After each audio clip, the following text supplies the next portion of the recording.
Welcome back, welcome back. I was gonna dress up for this video. This is a 49-minute video that can be transformed into two different topics. Now, a while back, I was speaking of sexual alchemy and I stopped for a long time and didn't understand why. It was because the next video I didn't see yet, so my father, does what he does and leads things to go. I found the next video that will help me explain what I mean about spiritual men teaching sex. I could be completely wrong. Sorry, older people, if I am, if you believe this is perverted. Other people of the other nations that may be watching this, put your kids away and all this other stuff. I'm going to speak as intelligently as I can, leave the cursing out, because this is a very important lesson, because I believe this to be true. Because at a very young age, I discovered what this is. I never understood what I did, but I understood it was something. And a chain of events happened in my life that make me ultimately keep love in my heart and have a craving to be with a woman. Now, I thought it was because of the normal society of men and sex. Then I read the Bible and thought the Adam and the Eve bond, you're not really complete without each other thing and all this, right? So that has things to do with it. But my father's made me learn many things. So I came up with this thing called mental alchemy, which I found out is actually a real thing, and other people call it different things. So it's, to me, your mind's so powerful. You can think of something, and then you can become so smart, you can make whatever you think of in real life. That which was not there in only your mind, only you could imagine it, only you can see it, and only you can bring it from the unknown to this plane of existence. I understood that at a very early age.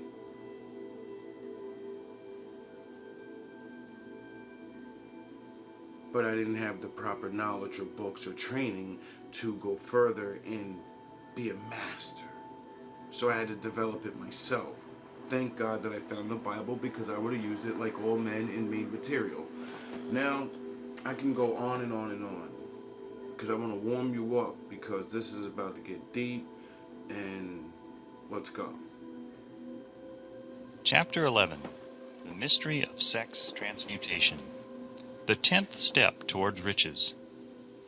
The meaning of the word transmute is, in simple language, the changing or transferring of one element or form of energy into another. The emotion of sex brings into being a state of mind. Because of ignorance on the subject, this state of mind is generally associated with the physical, and because of improper influences to which most people have been subjected in acquiring knowledge of sex, things essentially physical have highly biased the mind. The emotion of sex has back of it the possibility of three constructive potentialities. They are: 1. The perpetuation of mankind. 2. The maintenance of health. As a therapeutic agency, it has no equal. We all know it's meant to, so we can keep going, make more life. Most people do not understand or taught that sex is a healing thing. It literally heals you, your body and your mind. We know it, but we don't know it. Perfect example. You know who knows it? The woman that chooses the wrong man, that destroys her. And everyone says, why do you keep going back to him? What the fuck are you doing? You can clearly see he's just... The way he has sex with her does something to her. He breaks her and he heals her. He breaks her and he heals her. You get it? And then she bonds to that situation. And science proved that the human mind can adapt to anything and become addicted to it. So, broken women understand that, the power of sexual healing. Good women that experience this and more educated people, they understand this. But the lower masses, we don't understand this. And I know I live amongst us, and we don't talk about that. We talk about having sex or making love. We ain't talking about neither one of those. Therapeutic agency, it has no equal. 3. The transformation of mediocrity into genius through transmutation. Sex transmutation is simple and easily explained. It means the switching of the mind from thoughts of physical expression to thoughts of some other nature. Sex desire is the most powerful of human desires. When driven by this desire, men develop keenness of imagination, courage, willpower, persistence, and creative ability unknown to them at other times. So strong and impelling is the desire for sexual contact that men freely run the risk of life and reputation to indulge it. When harnessed and redirected along other lines, this motivating force maintains all of its attributes of keenness of imagination, courage, etc., which may be used as powerful creative forces in literature, art, or any other profession or calling, including, of course, the accumulation of riches. Thus, proving the strongest tool a man can ever have is a woman. The only thing that can bring you to your greatness. We're not talking about having a kid. For those that understand what the fuck he just said, for those that can put their little man pride against it, it's aside. For ignorant ass women that can understand what I just said and not say, see man, tool. And that tool is to be used properly. But being a tool doesn't mean you're not important. Don't you understand we can't create, the next generation without you? We're talking about creating the best man you ever fucking wanted to be with in your life, right? That's what we're talking about. We're talking about how to build a bear. What GMB is really meant to be. Why I need my queen. The transmutation of sexual energy calls for the exercise of willpower, to be sure, but the reward is worth the effort. The desire for sexual expression is inborn and natural. The desire cannot and should not be submerged or eliminated, but it should be given an outlet through forms of expression which enrich the body, mind, and spirit of man. If not given this form of outlet, through transmutation, it will seek outlets through purely physical channels. A river may be dammed and its water controlled for a time, but eventually it will force an outlet. The same is true of the emotion of sex. It may be submerged and controlled for a time, but its very nature... Your emotions is like water. This is why they say it's hard to figure out women, because they lead with their emotions, and emotions are like the tide. That's why we say they're like if the wind blows, they just go. Men hold on to logic. We're like the anchor. Together we hold each. You kind of get it. We're both tools of the Most High. Causes it to be ever-seeking means of expression. If it is not transmuted into some creative effort, it will find a less worthy outlet. Fortunate indeed is the person who has discovered how to give sex emotion an outlet through some form of creative effort, for he has, by that discovery, lifted himself to the status of a genius. Scientific research has disclosed these significant facts. 1. The men of greatest achievement are men with highly developed sex natures, men who have learned the art of sex transmutation. 2. The men who have accumulated great fortunes and achieved outstanding recognition in literature, art, industry, architecture, and the professions were motivated by the influence of a woman. Now do you understand why I say why you're studying Michael Jordan and the men of this world? I studied the men of the Bible and all the men in history, the great dudes.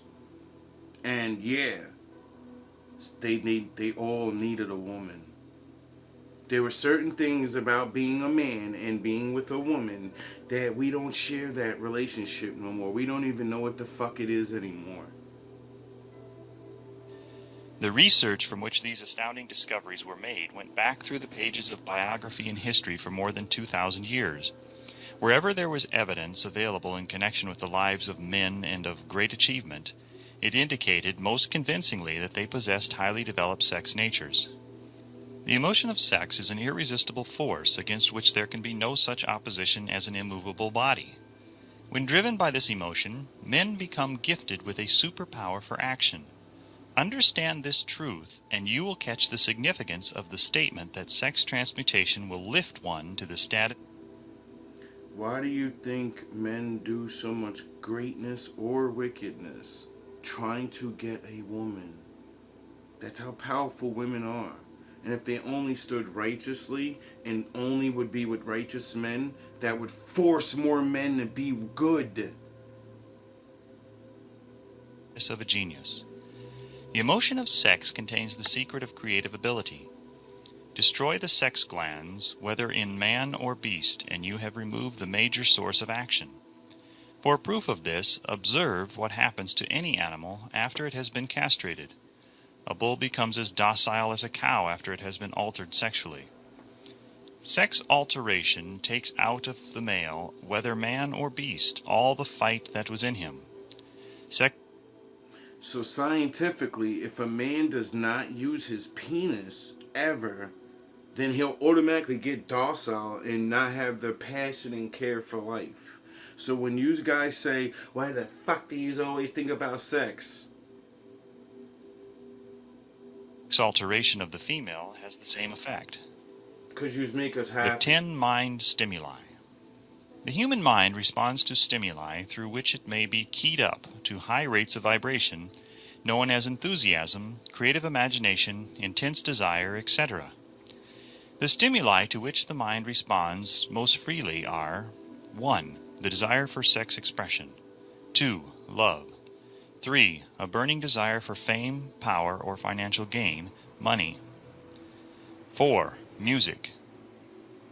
5. Friendship between either of those of the same sex or those of the opposite sex.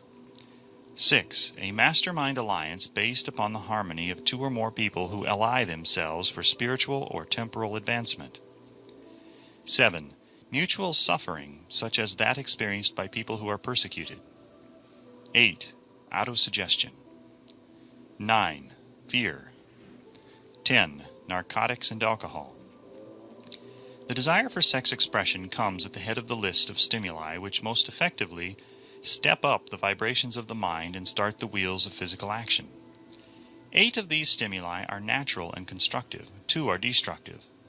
The list is here presented for the purpose of enabling you to make a comparative study of the major sources of mind stimulation. From this study, it will be readily seen that the emotion of sex is by great odds the most intense and powerful of all mind stimuli. This comparison is necessary as a foundation for proof of the statement that transmutation of sex energy may lift one to the status of a genius. Let us find out what constitutes a genius. Some wiseacre has said that a genius is a man who wears long hair, eats queer food, lives alone, and serves as a target for the joke makers. A better definition of a genius is a man who has discovered how to increase the vibrations of thought to the point where he can freely communicate with sources of knowledge not available through the ordinary rate of vibration of thought. The person who thinks will want to ask some questions concerning this definition of genius. The first question will be, how may one communicate with sources of knowledge which are not available through the ordinary rate of vibration of thought? The next question will be, are there known sources of knowledge which are available only to genii? And if so, what are these sources, and exactly Did he just shorten genius to genii? Jedi? Really? Really? That's what he calls a Jedi? A genie? Oh, okay. how may they be reached? We shall offer proof of the soundness of some of the more important statements made in this book, or at least we shall offer evidence through which you may secure your own proof through experimentation, and in doing so we shall answer both of these questions. Genius is developed through the sixth sense. The reality of the sixth sense has been fairly well established. This sixth sense is creative imagination. The faculty of creative imagination is one which the majority of people never use during an entire lifetime, and if used at all, it usually happens by mere accident. A relatively small number of people use, with deliberation and purpose aforethought, the faculty of creative imagination. Those who use this faculty voluntarily and with understanding of its function are genii. The faculty of creative imagination is the direct... Oh, so the smartest people are people that actively stay in imagination. But, they live in reality, so they're in reality, but they use the myths and things that are possibility not true to bring things from their mind to reality. And they all seem to use sex to do it somehow. link between the finite mind of man and infinite intelligence. All so-called revelations referred to in the realm of religion, and all discoveries of basic or new principles in the field of invention take place through the faculty of creative imagination. When ideas or concepts flash into one's mind through what is popularly called a hunch, they come from one or more of the following sources. 1. Infinite intelligence. 2. One's subconscious mind, wherein is stored every sense impression and thought impulse which ever reached the brain through any of the five senses. My father. 3. From the mind of some other person My father. who has just released the thought or picture of the idea or My concept father. through conscious thought, or 4. From the other person's subconscious storehouse. My father. There are no other known sources from which inspired ideas or hunches may be received. The creative imagination... Do you understand that he's saying all human beings pop in their head the answer? We all try to figure out doing things or creating things, and it happens the same way. We go, that's the answer. Don't you understand that means it comes from somewhere? And don't I tell you my father is the only one that allows anything to happen? You can't build and you can't make reality. It's over your pay grade. Let's get back to the lesson. Functions best when the mind is vibrating due to some form of mind stimulation at an exceedingly high rate. That is, when the mind is functioning at a rate of vibration higher than that of ordinary normal thought. When brain action has been stimulated through one or more of the 10 mind stimulants, it has the effect of lifting the individual far above the horizon of ordinary thought, and permits him to envision distance, scope, and quality of thoughts not available on the lower plane, such as that occupied while one is engaged in the solution of the problems of business and professional routine. When lifted to this higher level of thought, through any form of mind stimulation, an individual occupies, relatively, the same position as one who has ascended in an airplane to a height from which he may see over and beyond the horizon line, which limits his vision while on the ground. Moreover, while on this higher level of thought, the individual is not hampered or bound by any of the stimuli which circumscribe and limit his vision while wrestling with the problems of gaining the 3 basic necessities of food, clothing, and shelter. He is in a world of thought in which the ordinary workaday thoughts have been as effectively removed as are the hills and valleys and other limitations of physical vision when he rises in an airplane. While on this exalted plane of thought, the creative faculty of the mind is given freedom for action. The way has been cleared for the sixth sense to function. It becomes receptive to ideas which could not reach the individual under any other circumstances. The sixth sense is the faculty which marks the difference between a genius and an ordinary individual. The creative faculty becomes more alert and receptive to vibrations originating outside the individual's subconscious mind. The more this faculty is used, and the more the individual relies upon it and makes demands upon it for thought impulses. This faculty can be cultivated and developed only through use. That which is known as one's conscious operates entirely through the faculty of the sixth sense. The great artists, writers, musicians, and poets become great because they acquire the habit of relying upon the still small voice, which speaks from within through the faculty of creative imagination. It is a fact well known to people who have keen imaginations that Where's the Most High? In you? Oh, yeah. their best ideas come through so-called hunches. There is a great orator who does not attain to greatness until he closes his eyes and begins to rely entirely upon the faculty of creative imagination. When asked why he closed his eyes just before the climaxes of his oratory, he replied, "I do it because then I speak through ideas which come to me from within." One of America's most successful and best-known financiers followed the habit of closing his eyes for 2 or 3 minutes before making a decision. When asked why he did this, he replied, "With my eyes closed, I am able to draw upon a source of superior intelligence." The late Dr. Elmer R. Gates of Chevy Chase, Maryland, created more than 200 useful patents, many of them basic, through the process of cultivating and using the creative faculty. His method is both significant and interesting to one interested in attaining to the status of genius, in which category Dr. Gates unquestionably belonged. Dr. Gates was one of the really great, though less publicized, scientists of the world. In his laboratory, he had what he called his personal communication room. It was practically soundproof and so arranged that all light could be shut out. It was equipped with a small table on which he kept a pad of writing paper. In front of the table on the wall was an electric push button which controlled the lights. When Dr. Gates desired to draw upon the forces available to him through his creative imagination, he would go into this room, seat himself at the table, shut off the lights, and concentrate upon